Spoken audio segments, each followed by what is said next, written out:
Реліф – контроль над симптомами геморою. Генеральний секретар НАТО Єнс Столтенберг напередодні звернувся із важливою заявою до союзників України. Він закликав прискорити постачання військової допомоги нашій державі і зазначив, ще не пізно для перемоги проти Росії. Союзники по НАТО не надали підтримку, яку обіцяли. Але для перемоги України ще не пізно, тому що більша підтримка вже на підході.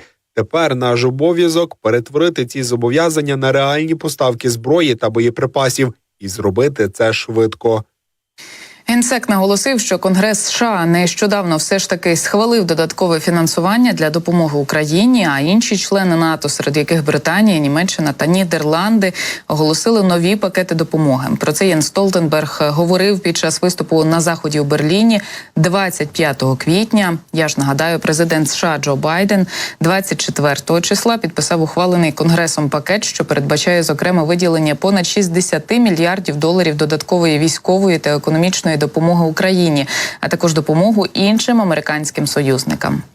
Російська пропаганда тим часом із завмиранням серця переглядає новини з далекої Америки і, мабуть, ледь чи не ставить долоні дашечком над чолом, щоб, бува, далекобійні ракети десь над ними не пролетіли, бо ж Сполучені Штати вже надали Україні балістичні ракети далекої дії «Атакамс» та передадуть більше у майбутньому.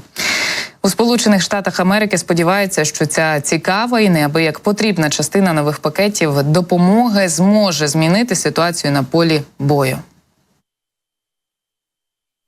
Один засіб не стане остаточним рішенням. Ситуацію в цьому конфлікті змінить сукупність можливостей, які поєднуються з хоробрістю та майстерністю українських воїнів. Тож ми вважаємо, що це добре, що ми можемо їх надати, але я не сподіваюся, що один інструмент може стати чарівним засобом у цьому конфлікті.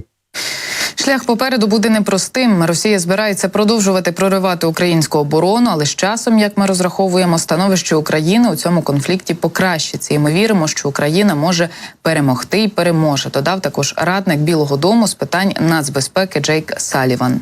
Надходження великої кількості ракет «Атакамс» допоможе Україні погіршити матеріально-технічне забезпечення російських окупантів. Також далекобійна зброя загрожує російським аеродромам у глибоких тилах. Про це пише Американський інститут вивчення війни.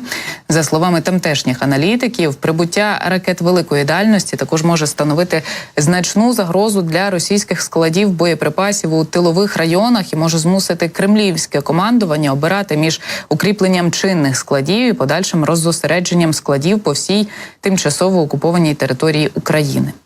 Цей тиждень справді може бути разюче багатим на міжнародну підтримку не тільки словом, а й уже нарешті ділом, адже нині відбувається чергове засідання українських партнерів у форматі «Рамштайн». Будемо говорити, зокрема, про те, як найшвидше подолати складнощі і проблеми, які накопичились за півроку, коли ми чекали рішень про американську підтримку. Політично ми вже спрацювали заради підтримки. Тепер треба, щоб спрацювали і по наповненню пакетів потрібною зброєю, і по логістиці. Дякую всім країнам, які у цей час ухвалили свої нові рішення на допомогу Україні, нашим воїнам, нашим містам і громадам. Український президент додав, керівництво країни також працює над контрактами щодо виробництва зброї та техніки в Україні. Володимир Зеленський каже, що кожен виробник має отримати довгострокову впевненість у тому, що контракт буде забезпечений необхідними фінансами, постачанням і логістикою. Ну, зрештою, таку ситуацію маємо станом на зараз. Радіємо дуже сильно за те, що американський політикум усе ж дійшов до певного консенсусу, і допомога для нашої країни уже буде. У Пентагоні обіцяють передати її якомога швидше. Так, будемо сподіватися, що ці поставки допоможуть Україні втримати ту лінію фронту, яку маємо станом на зараз, адже на східних рубежах нашої країни ворог продовжує влаштовувати свої просування.